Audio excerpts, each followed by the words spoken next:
No Jumper, coolest podcast in the world. And today we're in here with the one and only LA street legend, Baldacci, in the building. Much love, man. Thank you guys for having us here. We appreciate it. Oh, no, I'm excited to have you on here. You got a very interesting story. We met in the back of the store a couple of years ago. Why were you there? Who'd you pull up with? I forget. I was there with China Mac. Right, when yeah. he came to do his interview with you. Okay, yeah. That's dope. Hell yeah. It's crazy, man. That's how the world works. You know what I mean? It's just doors open, and it's a blessing. Definitely. And I kept seeing you on, because I did the Mr. Cartoon interview, and then more recently did the Esteban Oriol interview, and you've fucked with both of them over the years and stuff. Yeah, those are my bros right there. Esteban Oriol's been, like a big blessing to myself and my camp and just everybody that's been part of everything we're doing. Esteban brings me along for a lot of stuff, man. You know what I mean? Shout out to Esteban for sure. That's what's up. You feel like you're kind of like his muse. Like he's always looking for something shocking to take photos of, and you're kind of like shocking by nature with the face tattoos. And it's crazy because before I even met Esteban, like I had all these photographers hitting me up to take pictures of me, and they were doing their thing, and a lot of them, more than one, mentioned to me like, "Hey, you know what? Let us get our pictures out the way before Esteban gets to you." And I was like, "What do you mean? Like I didn't get it, They were like, "Oh, the big dog's gonna come look for you soon, promise you." And out of nowhere, he hit me up, and I was on an ankle monitor. I was finishing up some probation time. I had an ankle bracelet, and he hit me up and was like, "Hey, you mind me coming to your pad?" Because I told him I can't leave. So he's like, "I'll come to your pad, take some pictures of you." And I was like, "Man, let's get it." So he came.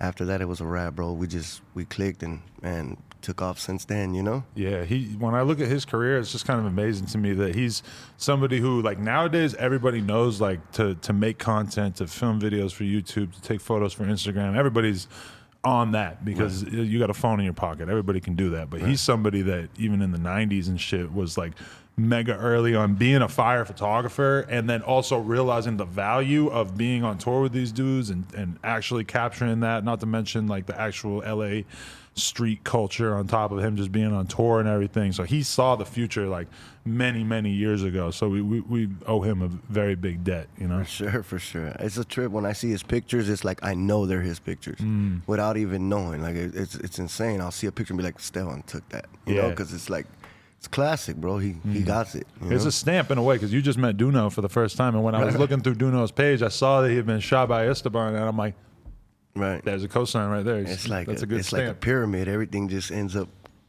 connecting somehow. Everybody's shooting for the stars, and everybody's going the same way. You know what I mean? Especially, there's people that are doing a little bit more than others, but at the same time, you just never know who you run into, who you see. Like, definitely. So early days of you. Let's talk about where you're from and what your very early years were like. Right. I'm from South LA, from Florence community, Florence district. Yeah.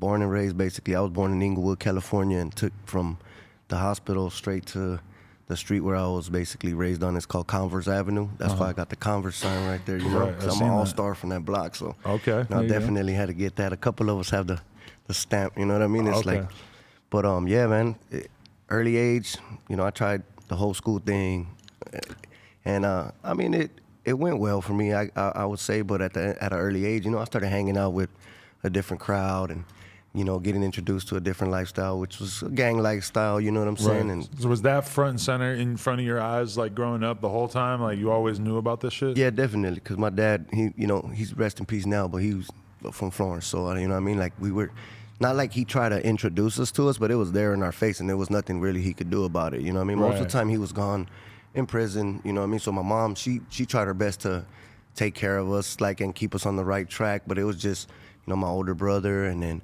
my sister, like, we were all part of, we were all involved in it. We had our hands in the cookie jar, and everybody wanted to be like my dad. But when you say hands in the cookie jar, do you mean that you were just trying to be, like it was just your identity, or you just wanted to be around all the shit that was going on, or was there actual, like, money being made and shit that you were involved with from a young age? I mean, like what I mean by that is that, so if we wanted to not get jumped into like our gang, it seemed like we didn't have to. You know what I'm saying? Because we had those family ties like that already. We wanted to just sit back and be you know, a normal person in that neighborhood, we still would have had the same amount of love and respect Really? that we did, but we ended up choosing to, you know what I So mean? because your dad was known like that, you could have like really just been a good kid and go to college and shit. Yeah, and been cool, you know what I mean? Because my pops has so much love. Like, everybody fucked with my dad heavy. Like, they love my dad a lot, you know? Wow. So, but we, you know, we chose to still, you know, be part of what we did. And it's like, I mean, now it's different. It's a lot better now, you know what I'm saying? Because I'm not out there living the way I used to live when I was a kid, you know what I mean? Now I'm doing more positive stuff in the environment and trying to get, you know, noticed in a different way. Back then I was trying to get noticed in a certain way. Now it's a different way that I'm working on getting this recognition, you know? Definitely, but it's like when you put yourself in your dad's shoes at that time, it's weird because it's like, you know, him and all the guys that he's around are all part of this life and they've all accepted that they want to be like this. And I'm sure that like to some extent, you know, your dad wants to hold you to that standard and see you sort of like take on the tradition that he took on, but then at the same time, you want a better life for your kids. Like you want your kids to maybe be able to have something different. How did you feel like your dad thought of that for you? Do you think that he really wanted to keep you away from that stuff, or did he just sort of accept at a certain point? It's kind of hard to say because, I mean, like I said, he was really gone a lot of the time of my life. So you know, our only communication really was through like letters. You know what I mean? He would send letters home, but he would definitely get on my case in those letters. You know what I mean? Like, you better be listening to your mom. You better be. You know what I mean? He would definitely try to put me in the right place when it came to like my lifestyle. And I think just at a certain time, he kind of realized already, like, okay, it's a little too late for me to try to pull him out of this water. You know what I mean? He's already in that water. Like, But then does he sort of take on like a leader role, telling you about how shit is and stuff, or does he more he schooled us since we were little kids. Like, he basically would, you know, lace us up and kind of give us, you know, the rundown on how, you know, things should be, like how you should live your life and go about without getting yourself in trouble, without, you know, crossing certain lines that you shouldn't, or just stuff like that I feel like at the same time, whether he's putting it out there for us, but it's knowledge. You know what I mean? It's stuff that got me through life. You know what I mean? It's stuff that helped me walk that straight line and kind of never get myself in trouble. Yeah, trouble, I mean, I've been in the system, I've done time, like, all that, but you get through the system a certain way if you followed certain rules, like, and everything, you know, is put there for a reason. Like, we didn't make these rules, you know what I mean? This is just stuff that you have to abide by. So my pops schooled me the right way. I really can't say that he encouraged me and said, hey, you got to go be from a gang or you got to do this. He never did none of that, but at the same time, he prepared me for prison. He prepared me for the system, and he kind of schooled me, like I said, and gave me the right tools to get by on a good stay. What was he in and out for? Like, what was he like getting caught up for robberies, or was that was it his like thing? really? My pops used to get busted for robberies growing. You know, I guess when he was younger, and that was his thing. You know, he was bad, bro. Like, my pops was a bad motherfucker, and that, you know, I just, man, my heart goes out because he's gone, and he ain't able to hear or see like the progress and, you know, everything that I've got accomplished now. Like, before he died in 2013, so, you know, I was already starting my journey. It wasn't where I'm at now, but he got to see and he got to hear some of the music, and he was just, you know, he was really proud of me. So I could imagine how he'd be now, you know? Definitely. Yeah.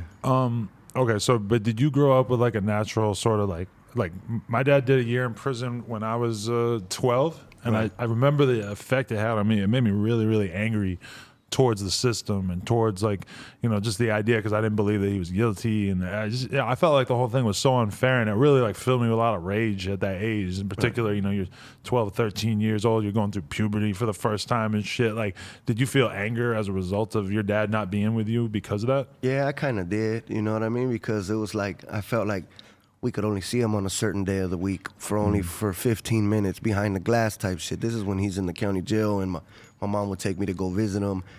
And then, like, you know, seeing those guards come in and tell you, like, that's it, hang up the phone. And it's like, you know, he's trying to get the last words to tell you, I love you or be cool, and they cut these phones They're off. treating him and like an animal, Right. And it's you know weird what I for you mean? to see your dad being treated like that. Like, Right. you're used It to your hurts. dad being the big man that calls the shots. You And know? it hurts. It's like, Yeah. man, come on now. Like, you know, you guys got him in a cage. Whatever it is he did wrong, I understand, you know what I mean? But, I mean, we all pay by doing time or doing whatever, you know, repercussions that we have. But at the end of the day, let's do it fairly. You know what I mean? Like, and I felt like at that time, especially me being that age, I didn't really understand the whole.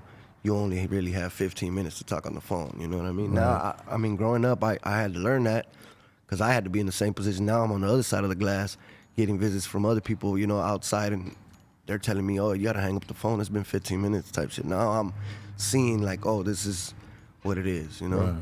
Right. So when you were attracted to actually being put on with the gang and everything, is like, you know, one thing I've been thinking about a bit is how like all over the world there's like different gangs, like different states, but there's like different norms of what being in a gang is, where you have some areas where like in Brooklyn and shit right now, like when I read about all the gang shit going on there, it seems like it's primarily like these gangs basically exist to beef with each other. Like it's not like, oh, like we have a gang because we are selling drugs in this area and we need to like look out for each other and shit. Like there's different like norms of what being from somewhere is. What was like your perspective on it when you were growing up? Like, what was it for you to be down? Man, it was crazy because, you know, me being young at the age that you still really ain't fully developed in your mind, and, you know, joining, you know, my gang where I'm from, Florence, you know, at that time, still to this day, like, it's crazy. Like, a lot of people don't like us. You know what I mean? For whatever the reason be, years and years of history. You know what I'm saying? But at the end of the day, it's like, I chose to join this.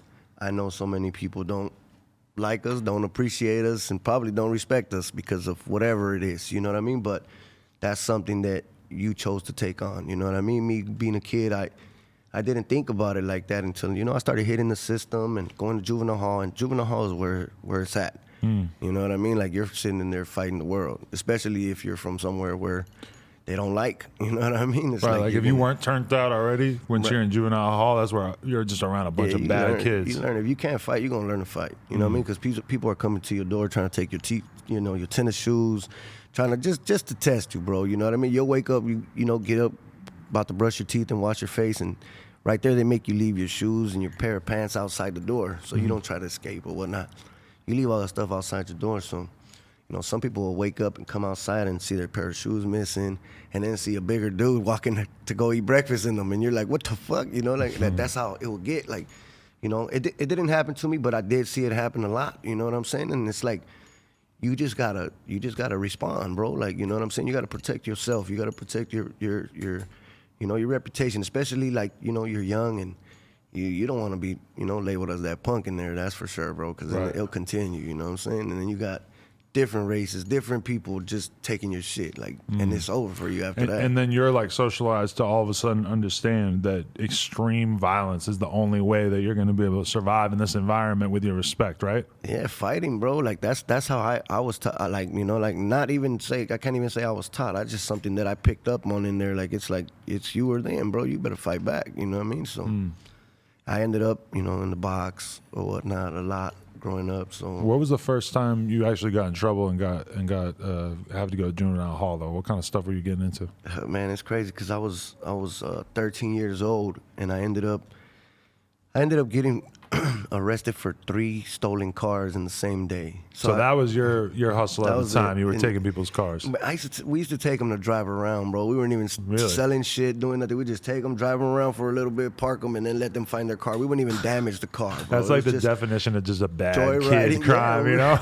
We were bad, bro. I ain't gonna sit here and lie. And it was funny because, you know, the first time they arrested me for that, you know, they called my mom basically and released me to her custody. You know, here, get your kid out of here, you know, type shit. And the second time was like I explained it in another interview that I did. It's like breakfast, lunch, and dinner. The way that happened, like lunchtime, got busted for another stolen vehicle. So you got arrested, got let out, and you were like 3 times. You've learned nothing. You were like, let's go do it again. The same day, bro. Like, it was insane. Why was your luck so bad that day? I don't know, man. It was crazy, but I think it was just time for me to go to juvenile hall and kind of get the experience out the way.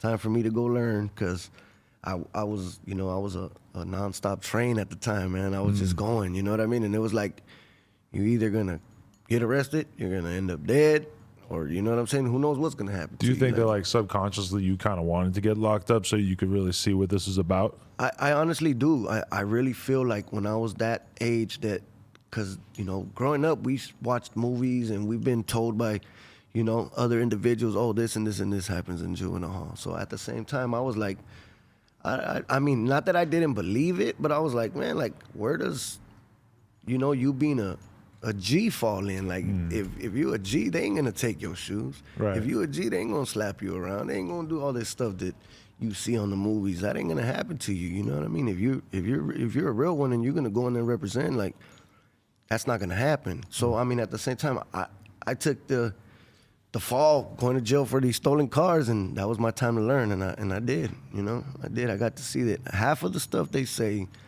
about all this stuff that's going on doesn't happen in juvenile hall. You know, they saying, oh, these people are fucking raping motherfuckers. Like, that wasn't going down. You know what I mean? Like, at least I didn't see none of that shit. You know what I'm saying? Yeah, the whole getting your kicks took in, the whole, you know, fighting against people you don't get along with on the streets, all that. Was it mostly like about who you were getting along with on the streets, and were you? Was it primarily? Is it become racialized there, or is it still more about who's from where? Yeah, juvenile is different than, you know, the adult system, because juvenile, they put you with whoever. You know what I mean? They sell you whoever your name lands with next to, that's who's gonna be your bunkie. You know what I mean? And it's like, it doesn't matter your race, doesn't matter your age-wise. They did kind of separate us. They had some, you know, 13 and 14-year-olds in one unit, and then in another unit you got the 15, 16, and 17. It went like that. And then the matter also of, like, if you had like carjacks, murders, if you had like a heavy case, they had a unit for like older dudes that were busted for more serious crimes and shit like that, you know? And yeah, like they kind of, so it's more of what you're doing on the streets and where you're from, bro. You know what I mean? I feel you. So, okay, how long do you do then? And then, like, what, you get out and you just end up getting locked up over and over? I actually didn't do a long time for these 3 stolen cars. So the first 2 times they released me to the custody of my parents, well, to my mom. The 3rd time they told me, you know what, don't even call your mom. Like, you good, you going to jail. Like, so I went, and I want to say I only stayed in there for like maybe a month and a half, maybe 2 months, and I ended up getting like a DA reject. I guess that's when the court don't even pick up your case or whatnot. They just throw it out. Such a common crime. Yeah, because I think, you're so young. And I was a kid, you know what I mean? They were just like, man, okay, just let them, that little month in jail should be enough to shake them up, you know what I mean? So whatever, they let me go. But I came home and, you know, shit just started escalating, bro. Things just got a little more enhanced. I went back to juvenile hall like a little bit after. I wasn't even home for too much longer, and now I caught some real cases. You know, I went to jail for carjack, kidnap, strong arm robbery. How'd that go down? That was crazy, bro. That was like some made up shit, actually, bro. This family that, you know, had it out for me, you know what I'm saying? Like, and just basically, you know, put me in jail, bro. And I didn't actually even do the things that these people, you know, were saying that I did. So it was like, like your enemy's family that basically like just. It was just a kid out there, bro. That, you know, a lot of people messed with, fucked with, punked. You know what I mean? And I honestly, what's funny about it is that I would see him, you know, certain liquor stores and just different stuff, and I would, you know, I knew him, like, just from seeing him around. And I would back him up, bro. I would tell some people when I see them messing with him, like, hey, just leave this fool alone, like, little kid, you know what I mean? Whatever. Well, he just, I don't know what took place in his mind. I actually caught him, you know, messing with some people's property or whatever, like in my area, and I kind of went over there and told him, like, hey, bro, look at this. This is why people mess with you. Don't mess with people's shit. Okay. Leave that shit alone.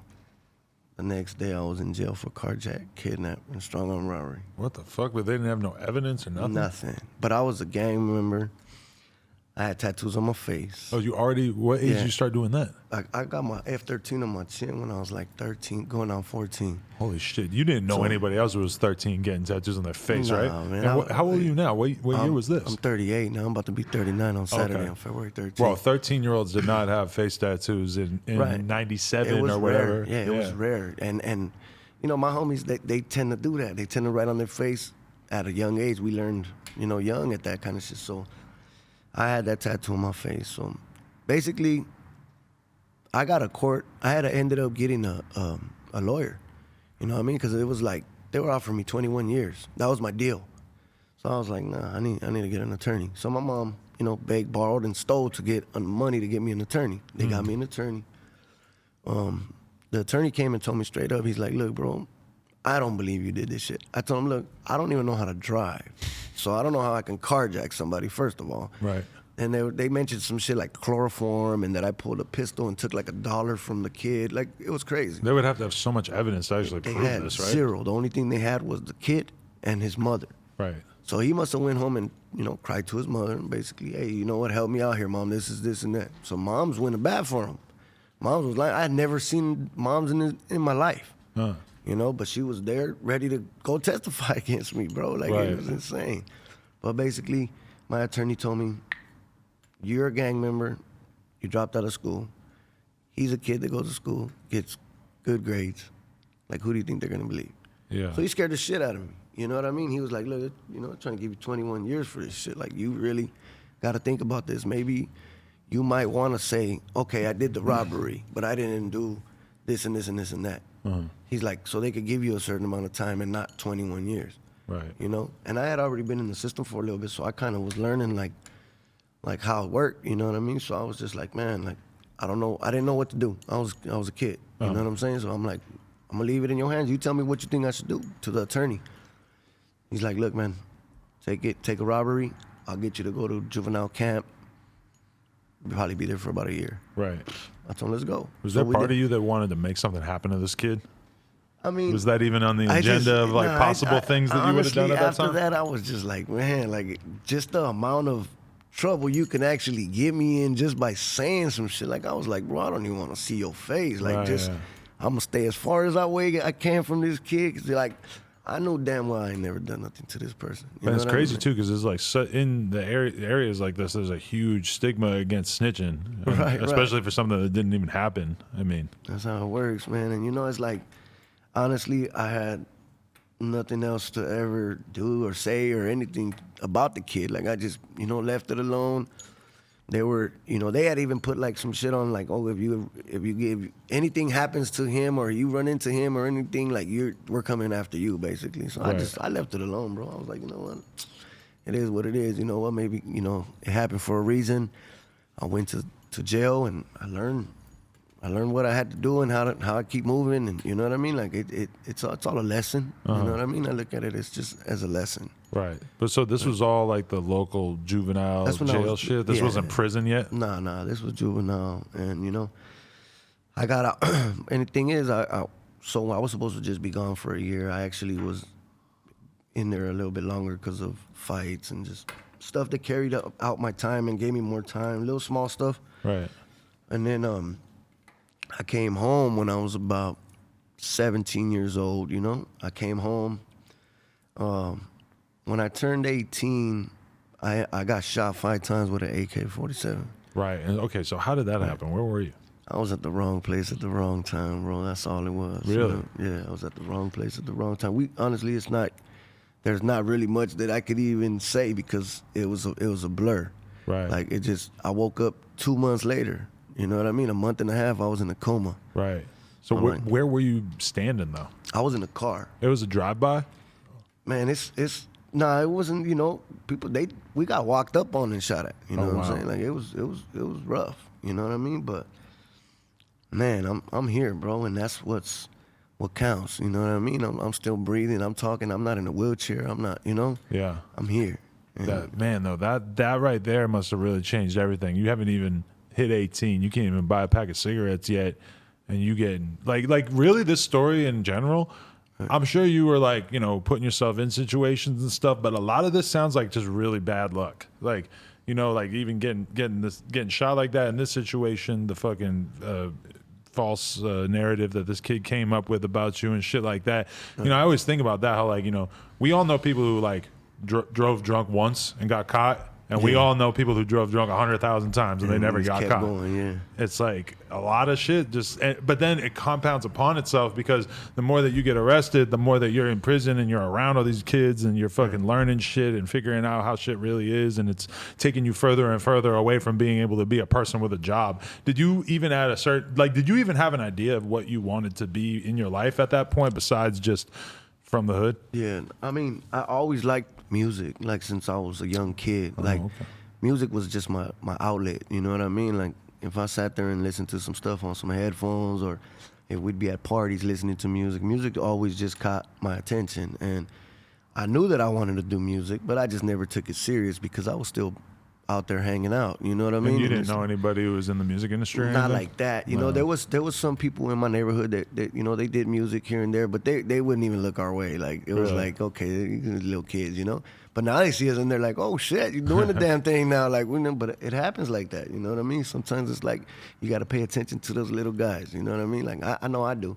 When little dudes hit me up like, hey, check out my music, I'll go check them out, bro, because I'm not cocky and like that where it's like, oh no, I can't check you out. You know what I mean? Like what's gonna take me a couple minutes to go and listen to whatever it is. I mean, I ain't gonna lie, if I listen to something and it's like not what I'm expecting, then I'll get up out of there like, oh, okay, cool. Right. You know, but there's something that catch my attention and I'm like, okay, little kid's, you know, he's hungry for this. You know what I mean? And so my music just like it formed on itself. Like I started writing only because I would go when I was younger to like my neighborhood parties and rap, and you know I would see the people dancing to this shit, and I'm sitting there like, damn, they're actually feeling this music. Like it's something that I'm doing for a hobby, but they're getting their boogie onto it. So I'm like, okay, it must be something that's there. You know what I mean? What like, was the dope shit to you at that time, though? The shit that made you love hip hop, and was it only hip hop, or were you fucking with other shit as well? I pretty much listened to everything, but I think when I started listening to everything was when I grew up a little bit more, being in the system, because you know sometimes they send you far away where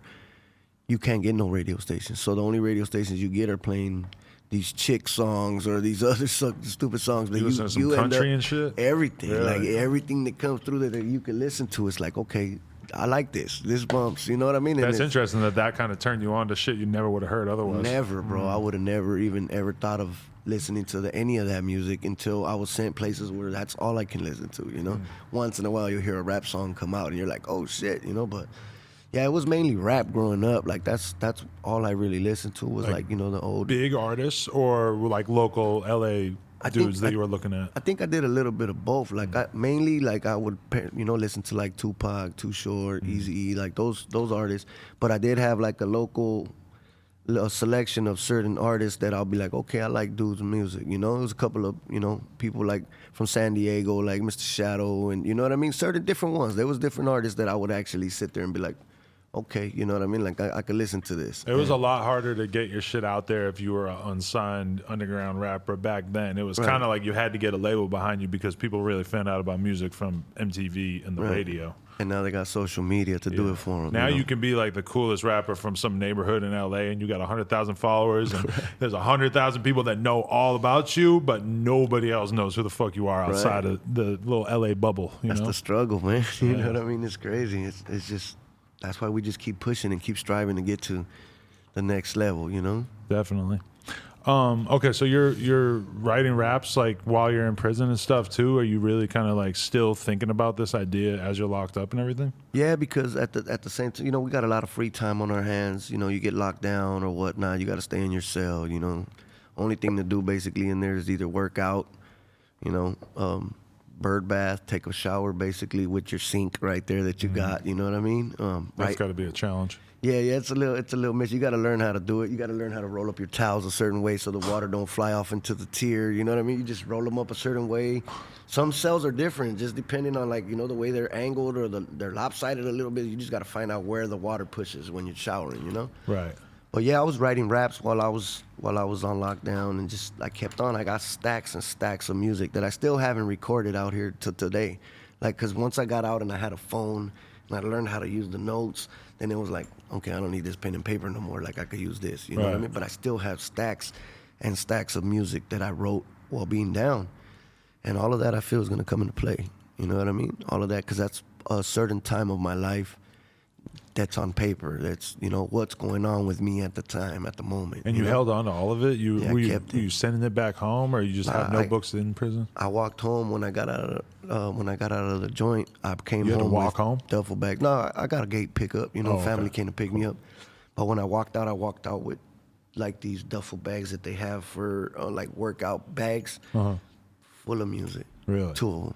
You know what I mean? Like it was just notebook after notebook after notebook full. Some of them I'll go and read and I'll be like, damn, I wasn't even making sense this day. Like what was I, you know, but it's there. And there's some parts where I'm like, oh, that's what I meant. You know what I mean? I go over it and I'm like, and a lot of it's like scribbled down paper, but I trip out because, You know, an older dude once told me, he passed by me and I had a bunch of like, I was working on a song, but I had scratches throughout the whole page. And he walked by and seen it and he's like, hey, I don't mean to be in your business, but you caught my eye with all those scribbles out, you know? And I was like, oh, no, I'm just writing some music. And he said, a real artist scratches everything out and goes back and corrects itself. So he's like, I see what you're doing, and that's what you're supposed to do. Like, so from then, it's like, I just kept on, because I just kept getting signs, bro. Like, I felt like there was signs from the universe or wherever you want to say these signs came from, but they kept telling me to keep going and don't stop. And that's where I'm at. Wow. You That's know? dope. It's crazy. Yeah, because I mean, it's got to be hard to be motivated to write a verse when you haven't even heard a fucking beat in 2 weeks. Never mind, like ever. Like, you know, like I'm sure there's a bunch of people who like rap in prison and stuff, but it's not like that experience sitting in the studio with a beat playing over and over that easily allows you to sort of think about how you want to rap on the track or whatever. And that's so crazy because my mind got so used to a certain tempo in my head that I was like, you know what? This is my BPM. This is the time. This is how fast I got to rap on this beat.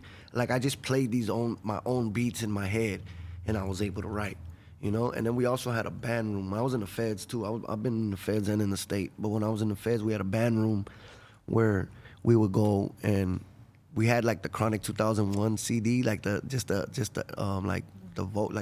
beats, you know what I mean? It was instrumentals. Really? And we wrote and rapped over those beats. Like, you would hear...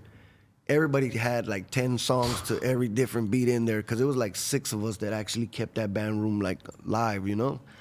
And each of us had like 10 different songs written to every beat on the Chronic 2001. Like, but still, that's cool because you could come home and put that on another beat. Right. You know what I mean? That was just us having fun and, you know, doing what we wanted to do with the music. And just getting practice, because I think that when I look at rappers, even rappers that people don't consider like lyrical or whatever, like, if you make one song, shit probably gonna suck. If you make 1,000 songs, the 1,000th song could suck, but chances are you're gonna keep getting better. It's like anything else. If you just keep doing it over and over, you're gonna get better. Or you weren't meant to do this in the first place. Right. That's what I tell my homies. That, you know, I got younger homies that always hit me up like, hey, you know what? I wanna get into the music. Like, what do you got any kind of like advice for me? And I just always tell them, look, bro, you can't get no worse.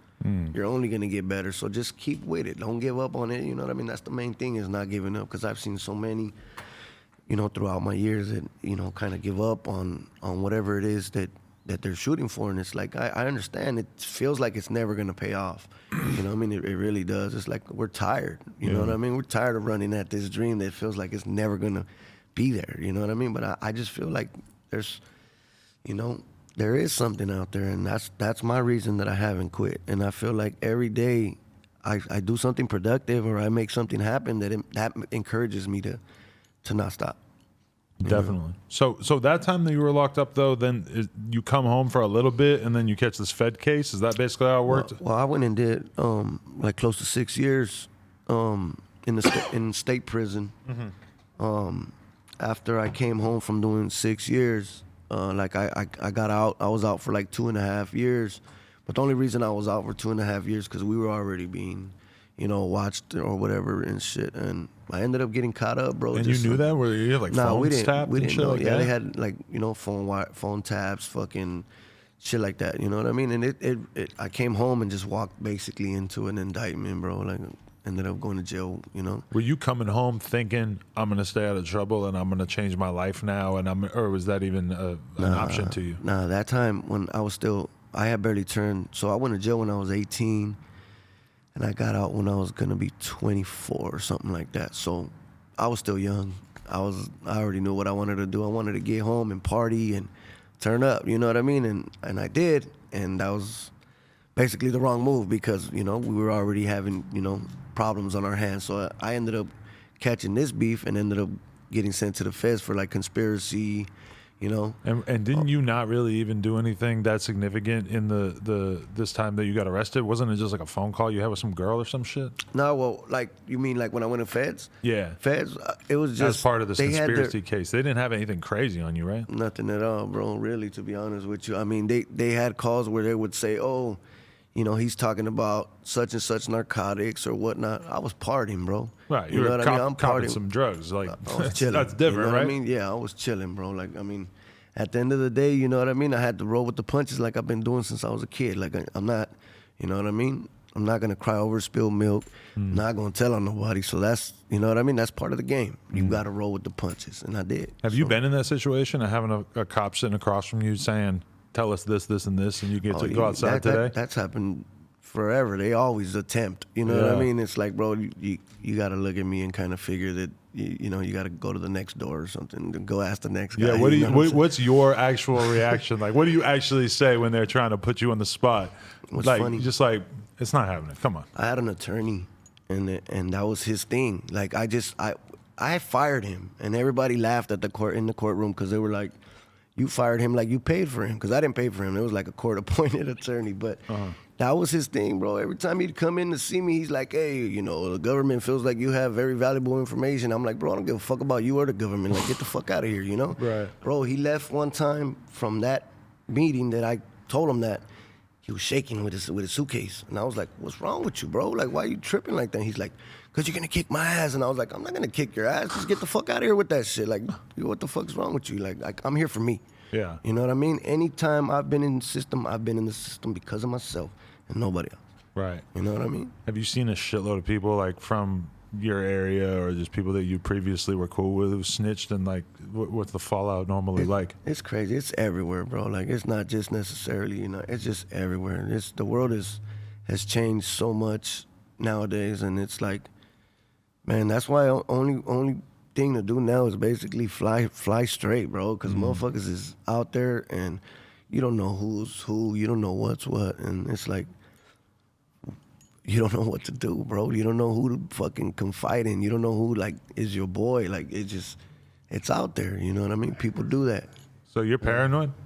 I'm not paranoid. I just watch everything I do, everything I say, and who I put my trust into, because I already know people out here are phony, bro. But when you look at the shit that you were doing in your teen years and shit, and then you think about it now from your adult perspective, and also how much the world has changed in the sense that we have seen a shitload of people snitching. We do have fucking cameras on every goddamn street. So if you shoot somebody these days, chances are they're just gonna fucking keep going through these cameras. And like you see people get caught from having a phone in their pocket when they go shoot at somebody, etc. Like nowadays, sometimes I'm reading the news and I'm like, bro, anybody who's trying to live a life of crime, just do not do it these days. It's not possible. Like, there's too much information. Be on the first 48.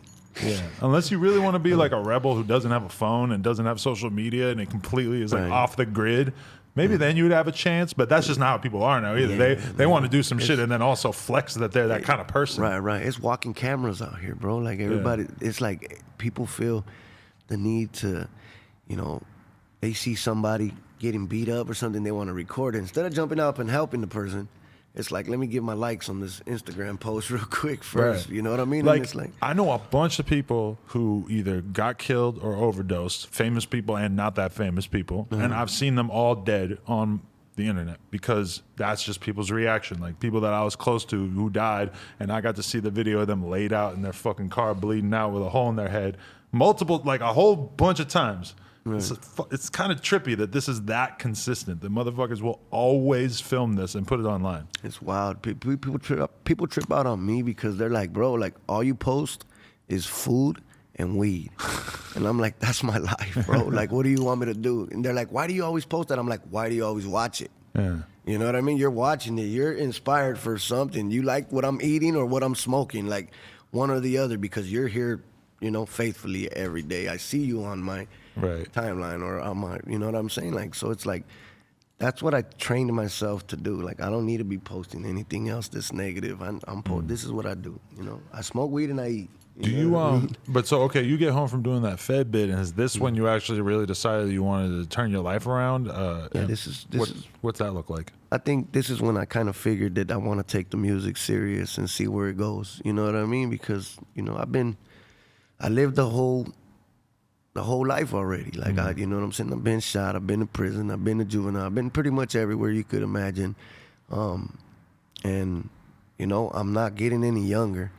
So music is basically my outlet for my my mind, for my family, if I want to start my family and keep, you know what I mean, keep progressing. I have kids, you know what I mean. So at the end of the day, it's like I want to be able to take care of them. You've you been know what having I'm saying? kids like all along through this whole story and shit. When you first have a kid? Yeah, 2007. Yeah, 7, because I ended up going in.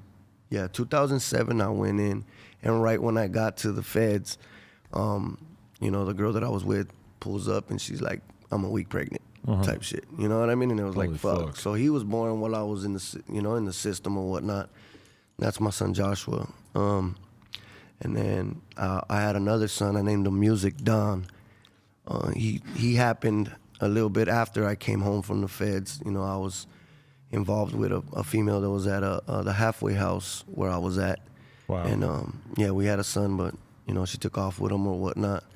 Then I have a baby girl that's 3 years old. She's a baby still. So yeah, it's been like, you know, and they're from different mothers or whatnot. So it's like it's been a little rough for me, you know. But I want to be able to. What I was getting at was that I want to be able to take care of them with this music, with what I do, with myself and my life and everything that I'm, you know. Like I always tell everybody, I feel like it's a piggy bank that you just stuff.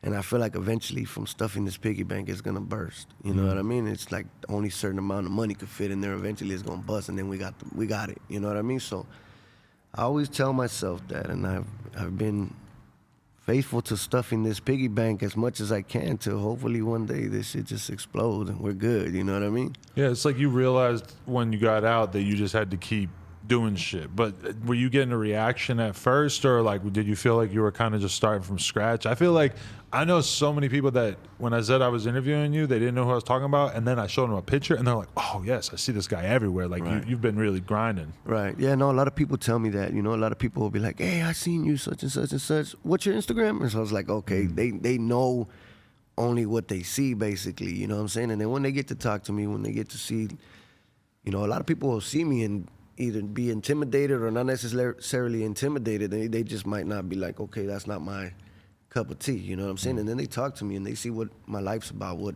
I've been going through, like my whole struggle and everything. And they're like, they just immediately become attached, bro. I don't know how it is or why it is, but it's just like that. It's insane. No, I mean really, like the way that you talk and shit. It's not like you don't really get like a menacing vibe. Like you're Right. very like you're a smart guy and you're easy to talk to. It's almost like, you know, somebody who's a real dumbass like would just go through your life and just never change. It's like Right. you kind of got into shit at a young age, and then but you were smart enough to realize like that you could do something more with yourself. So you have a different perspective, you know. And the good thing about that, man, and honestly, in all reality, is that my homies, they love me, they respect it, and they you know, they show love, and they're by my side. I don't want to say they're behind me because they're beside me. You know what I mean? And it's like, that's a good feeling. You know what I mean? To be able to have that love coming from your homies. Some people can't do that.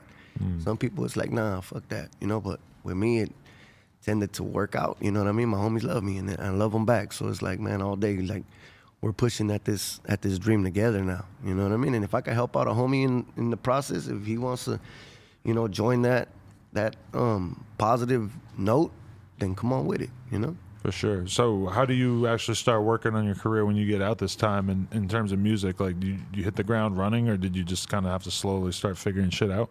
Yeah, kind of like, I mean, I honestly did hit the ground running. I was in the halfway house, and they only allow you a certain amount of time to get out of there. You have to have a job to get out. So I would say I'm going out job searching, which I was full of shit.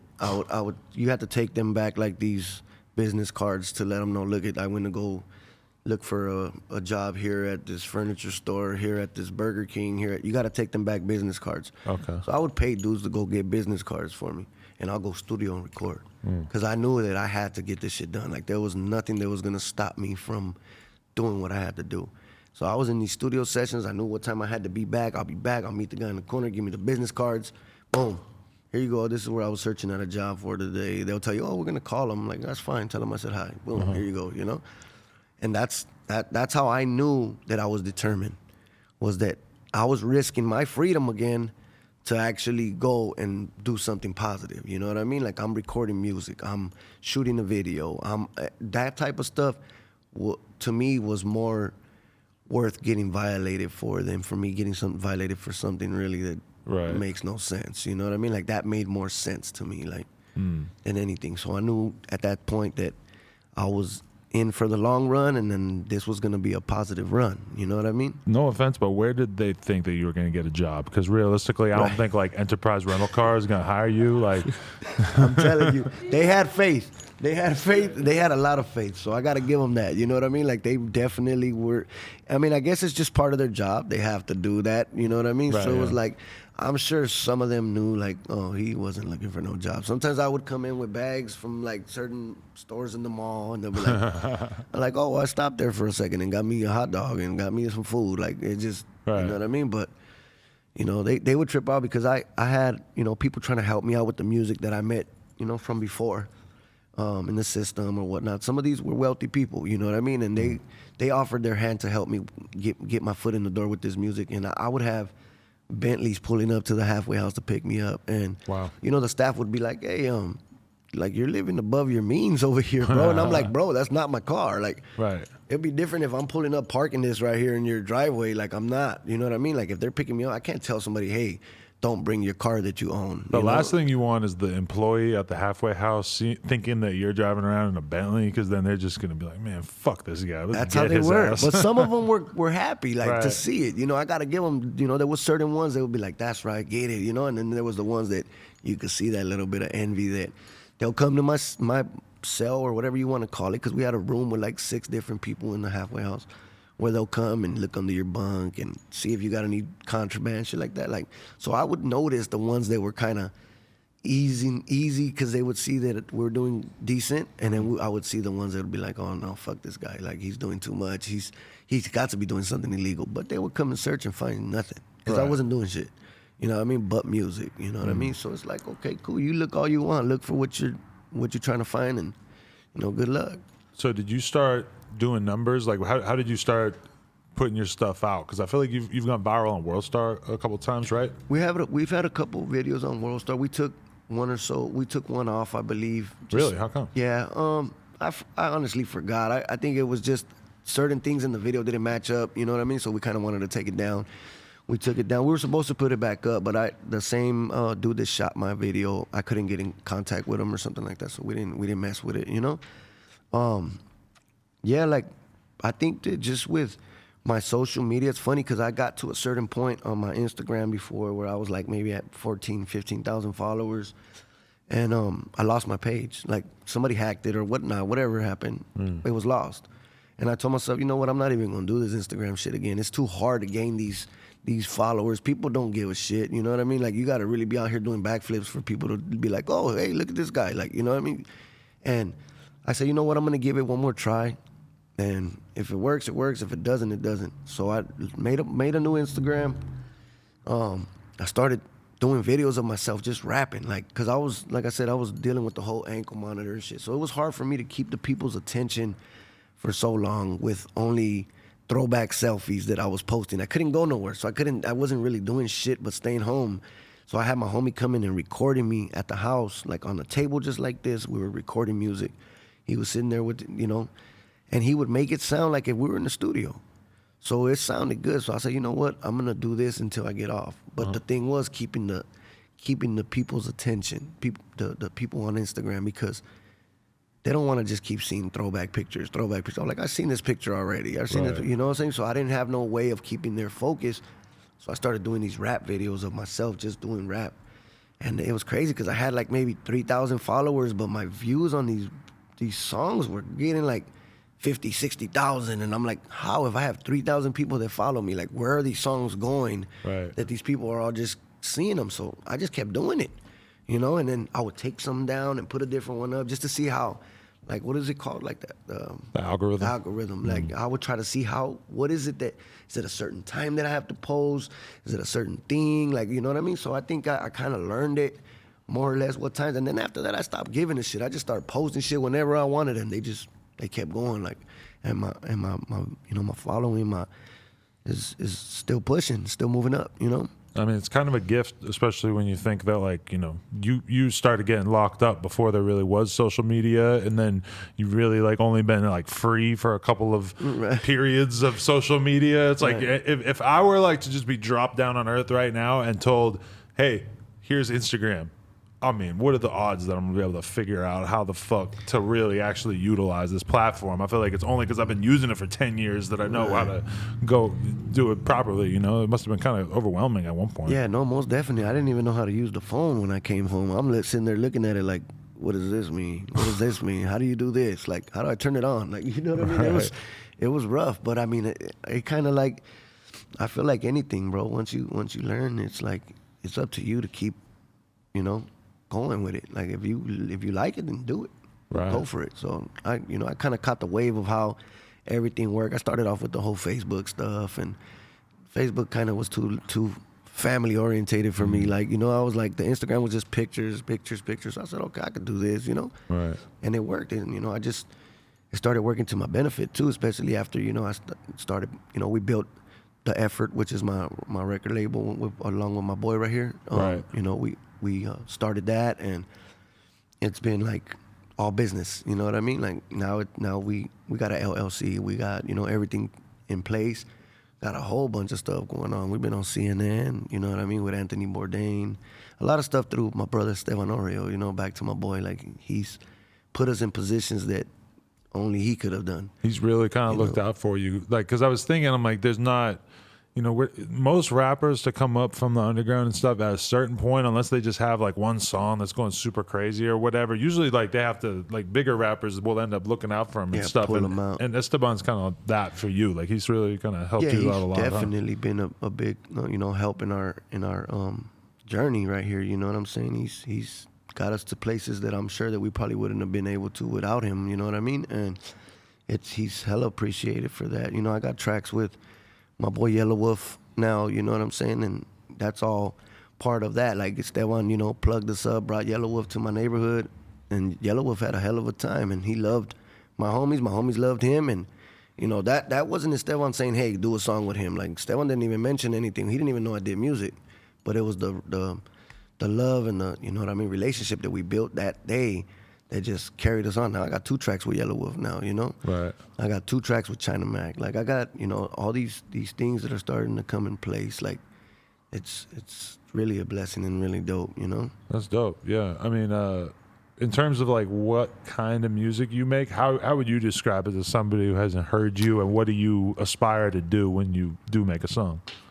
Like, I mean, I do gangster rap basically, you know? I don't sit here and get into the whole Chicano rap or the, you know, that type of stuff. Like I do gangster rap. It's like if you're a Chicano or you're a black or you're a white and you like it, that's what I do. You know what I'm saying? Like it's like that's what I learned to listen to. Like I grew up listening to his gangster rap. You know what I mean? It really didn't matter who it was coming from. It was like if it sounded good, and that's what made my head bob to the music. Like I'll definitely listen to that. So that's how I feel about that. You know what I mean? Like with myself. Like I do gangster rap, and that's what I do. Right. It's kind of interesting because like I feel like you talk about stuff in the music that you probably wouldn't sit here and talk about in an interview. Like you kind of go more into your past or like, you know, what the gangster lifestyle is all actually like. Like to a certain extent, it would feel like you were snitching on yourself if you said some of that shit in an interview. But in the music, you can just kind of let this out in a different way, right? I feel like in my music, I talk about myself. Like I don't mention other people. I don't, you know, throw nobody under the bus ever.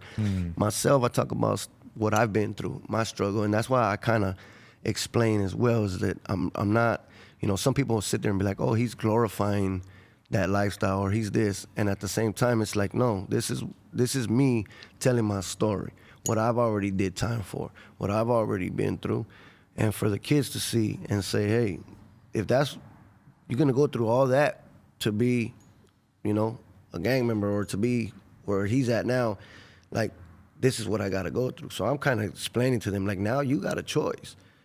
You could do all this and end up wherever it is it might lead you. It might not lead you where I'm at. It might lead you somewhere else. So you gotta kind of, you know, play that out by yourself. But at the same time, I'm trying to give knowledge to people, like to understand, like, okay, look, there's there's other outlets out there. You know what I'm saying? Music is definitely one of them, and I chose. That's what I chose to do. You know, like I said, if I speak about something that's speaking about myself and nobody else, basically. You know what I mean? I'm talking about my own life that I've lived, and you know everything that I've been through. Mainly, it's talking about me getting shot, me doing time, and the rest is all smoking weed. It's the normal stuff. But at the end of the day, I put it in a form where it's a story that people like that shit. You know what I mean? People they're drawn to it because it's like some people have lived that, and then there's some people that haven't but are intrigued by it.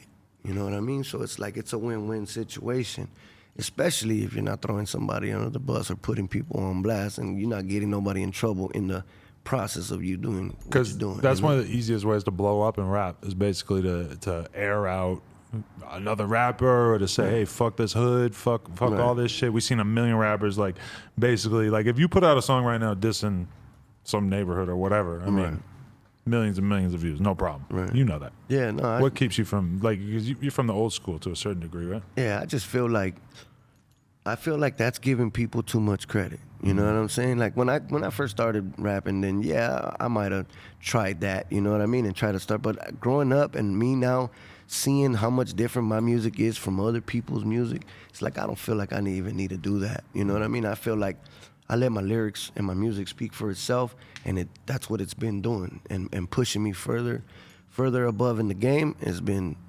only because of my music and, like you said, because of help that we get, you know what I mean? Because my brother Esteban recognizes, you know, real love and support and real LA street stuff. You know what I'm saying? If you know, had a show and you just happen to be talking to a young fan, you know, say there's like a 15-year-old kid who is fucking with your music, and you look at him and you see yourself when you were 15, and he's kind of at a crossroads, like he fucking with the gangster lifestyle, but maybe he's still in school and shit. Like, how do you approach a conversation with him, given that you want better for him than what you have, but you also understand that he's in the same situation you were, and he wants to, you know, have support from a network of people and stuff. He don't want to feel like he's alone in the streets. Right. How do you speak to him? Well, it's crazy you ask that because I a couple years back, you know, when I was home from the feds or whatnot, I was going to the schools and talking to kids, at the schools through this company that I used to work for. They would have us, you know, on our little free time that we would have, they would take us to schools to go chop it up with the kids. And, you know, I would basically explain to them, like, at the end of the day, there's a different way to go about everything. Like, at the end of the day, there's somebody to answer to when it comes to, like, you're in class. Your teacher got the last say so. So you're sitting there talking or bullshitting, and she says, hey, be quiet. Instead of, you know, actually arguing with her or going back and forth, just be quiet and you won. You know what I mean? At the end of the day, it's like they're always going to win. So you don't want to do that. You know what I mean? Like, I would be in the system. It's so funny because, you know, sometimes the sergeants or whoever would walk in and be like, hey, how long you been here? I've been here 3 years. Damn, like, why haven't I seen you? Like, do you got any write-ups? Have you been, you know? Nope, I don't got none. You figured that out early on? You had to. You know what I mean? It's like that's how you get through your system time without actually fucking getting yourself in more bullshit. You know that's the thing that I wish I got as a kid is like, just don't put yourself in these situations of getting in trouble from doing some loud ass shit. If you're gonna get in trouble, have it be because you were doing some fucking criminal mastermind shit behind the scenes that you just somehow ended up getting popped for. But like, just making shit hot for yourself is like the ultimate way, if you want to finesse your way through high school and shit, is do good in school, make it so your parents don't give a fuck about, like, aren't worried about you because you actually are getting that shit done, and then take all the rest of your time and actually be able to do whatever. And meanwhile, the heat is off you because you are getting your shit done. Like, Stay out the way. That's the smarter way to handle it. Yeah, when I first got to like the system, you know, like one of my boys that was, you know, also in prison with me,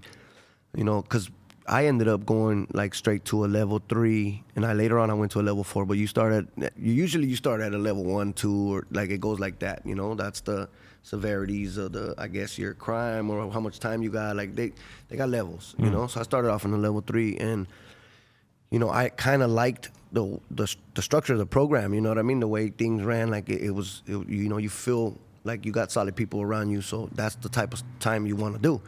And, you know, a lot of people would be like, oh, you know, to stay on this level, you gotta get write-ups. You have to get in trouble, like, because if not, your points are gonna drop, and they're gonna send you to a level 1 or a level 2 where people are doing stuff that you're like, oh shit, you know what I mean? This ain't the program that I was taught. So that being said, you know, the homies were telling me, oh, you need to get in trouble type shit. But then there was one homie that said, nah, don't get in trouble, bro. The trouble's gonna come to you.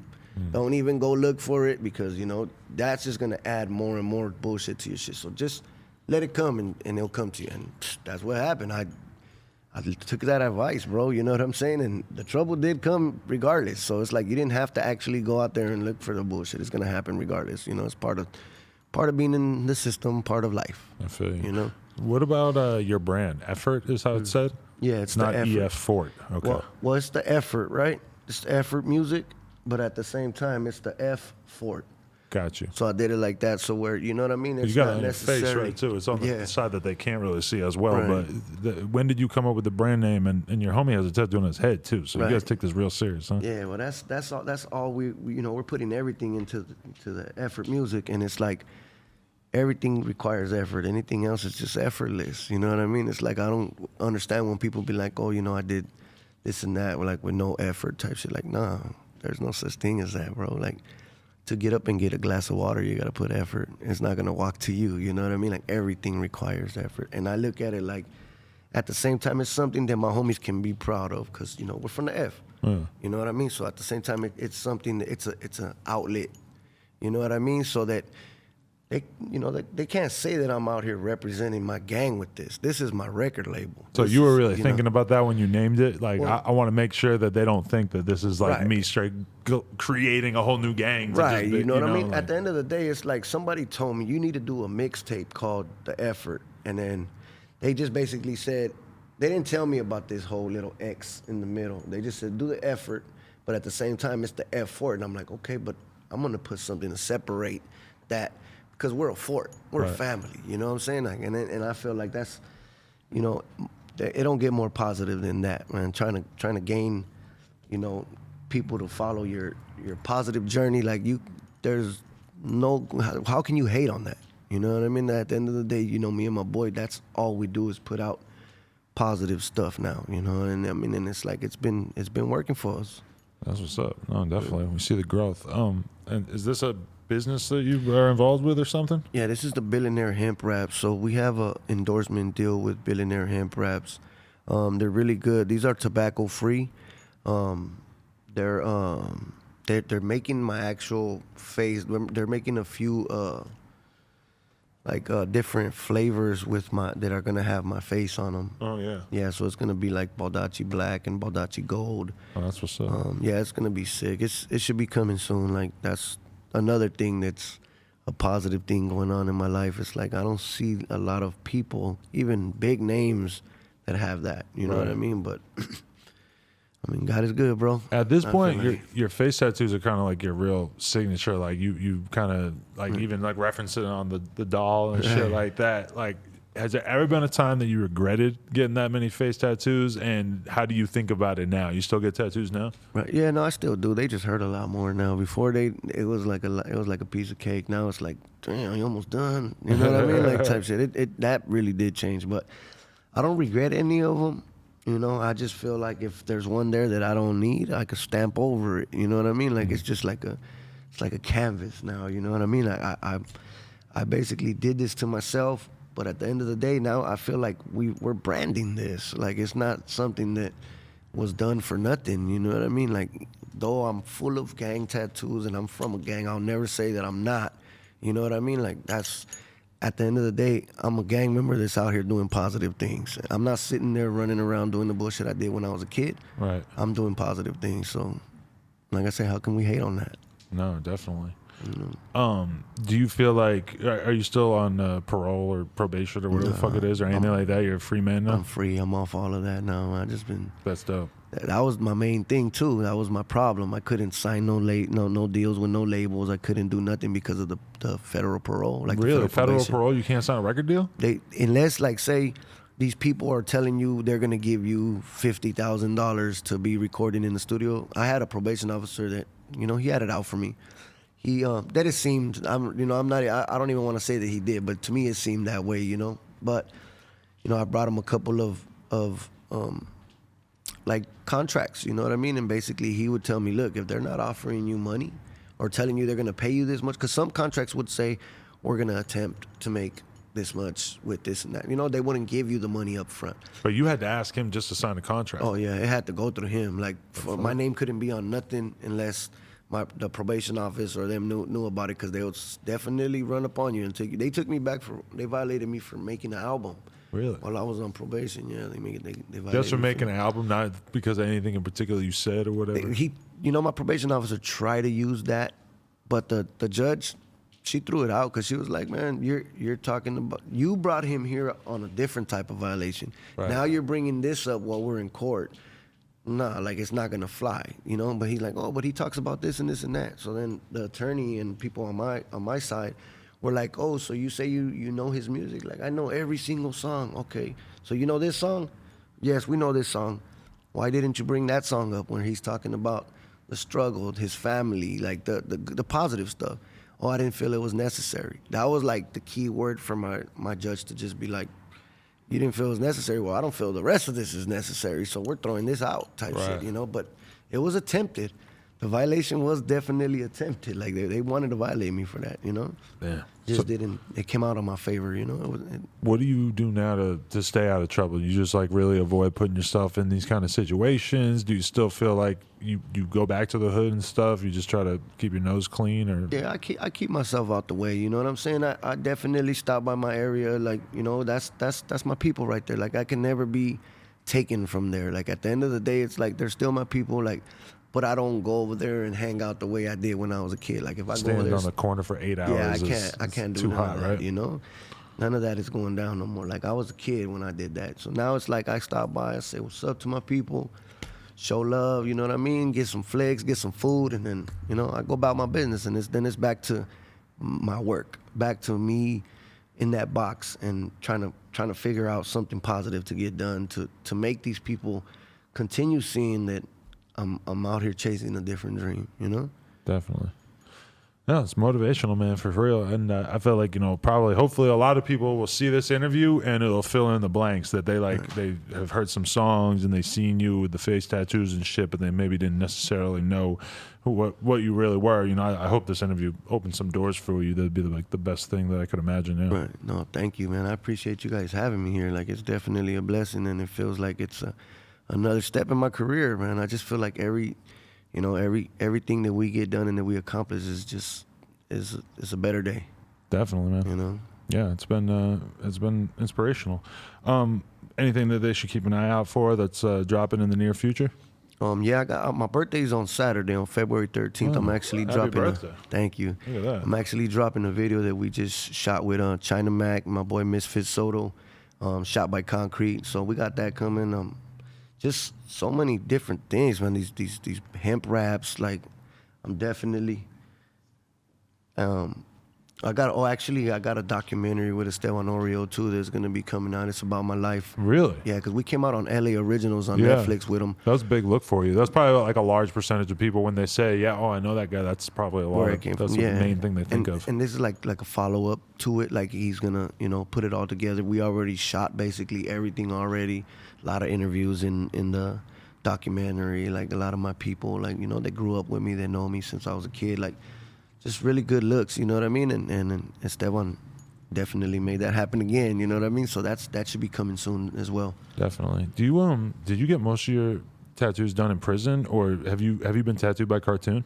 No, I haven't got Really? tattooed by Cartoon, but he definitely said that he will eventually. So we're waiting to see when we get around to that. What kind of space do you have left? You got anything? Man, we could 4x4 some shit. I ain't even tripping. You know what I mean? Like, that's usually, if I got space, it's like on my legs. I still got my whole back, and I was thinking about tapping in with him for that, but then also that's a lot to bite off right now. Right. Yeah, walking around with a bloody ass back for a week or two would be kind of shitty. Yeah, see, the good thing about it in prison is like they could only tattoo for like a couple hours, and then it's like, okay, I'll see you tomorrow. They'll go back to, and then you run into them again. It's like, hey, let's do that other piece, and it's like piece by piece. So you can't just sit there and complete your whole bag. You know what I mean? Yeah. Like, when you can out here, like. But like for me, like timing wise, that is how I'd want to do it. Is be Right. like, all right, I'm gonna pop a Percocet or two, and I'm gonna get my whole fucking bag done. get Like, out give the me, way. let's do 10 hours right now, and I'm gonna be 2 fucking sessions. passed out, and let's get this shit done. Yeah, Hell yeah, now you have to, man. Sometimes that's the best way to go about it, you know? yeah, Get it out the way.